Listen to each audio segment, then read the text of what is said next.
સુરતના અઠવા વિસ્તારમાં આવેલા સજ્જુ કોઠારીના તત્વો દ્વારા ગેરકાયદેસર સરકારી જમીન પર આવેલા દબાણો દૂર કરવામાં આજે અઠવા પોલીસ ઘટના સ્થળે પહોંચી અને દબાણો દૂર કરવાની કાર્યવાહી કરવામાં આવી છે। જ્યાં સુરતમાં અસામયિક તત્વોના દબાણ સામે કાર્યવાહી કરવામાં આવી છે। જ્યાં માથા ભારે અને ગુજરાત સજ્જુ કોઠારી ગેંગના સાગરીતોનું ગેરકાયદેસર બાંધકામ અને દબાણો સામે પોલીસની લાલાખેરી કાર્યવાહી કરવામાં આવી છે। જ્યાં અઠવા પોલીસને સાથે રાખી ડિમોલેશન અને દબાણ હટાવવાની કામગીરી હાથ ધરવામાં આવી છે। જે ગેરકાયદેસર રીતે બાંધકામો કરી વેપારીને બિન અધિકૃત રીતે મિલકત ભાડે આપવામાં આવી હતી।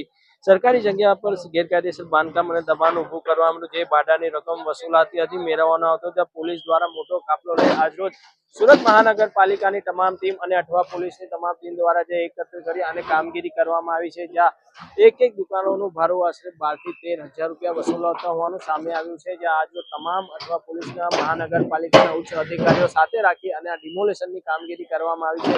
જો કે સજ્જુ કોઠારીના સાગરીતો અનેક ગુનેગારો અહીં સામેલ હતા। તેઓના ગેરકાયદેસર થયેલા બાંધકામોને આજરોજ સુરત મહાનગરપાલિકાના અઠવા પોલીસ દ્વારા આજરોજ તમામ મિલકતો પર પોલીસનું ડિમોલેશન કરવામાં આવે છે। જે કોઈ કાફલો કોઈ ઉચ્ચનીય બનાવ ન બને તેને લઈને ખાસ પોલીસ અધિકારીઓને સાથે રાખી આ ડિમોલેશનની કામગીરી હાથ ધરવામાં આવી છે। સાથે જોડાયેલા માણસ વલી મહેમદ હસન સૈયદ નામના છે અને આ લગભગ 9 પાકા દુકાનો અને 30 કેબિનો આ સરકારી જમીન ઉપર દબાણ કરી આ કેબિનોના કન્સ્ટ્રક્શન કરી આ લોકોથી ભાડે વસૂલતા હતા ગયા કઈ વર્ષોથી। માહિતી મળતા જ આ લોકો વિરુદ્ધ કાર્યવાહી કરવામાં આવી રહી છે અને એસએમસીના સ્ટાફ સાથે ડિમોલિશનની કાર્યવાહી હાથ ધરવામાં આવી છે।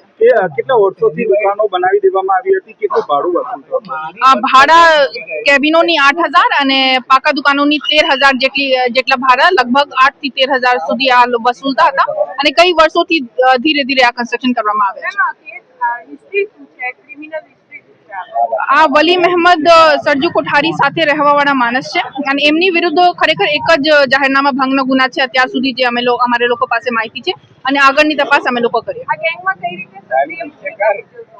આ ભૂમિકા એમની સ્પષ્ટ નથી। આ એમની સાથે જોડાયેલ માણસ છે, આ ક્લિયર છે અને એમની તપાસ અમે લોકો અત્યારે કરી રહ્યા છીએ।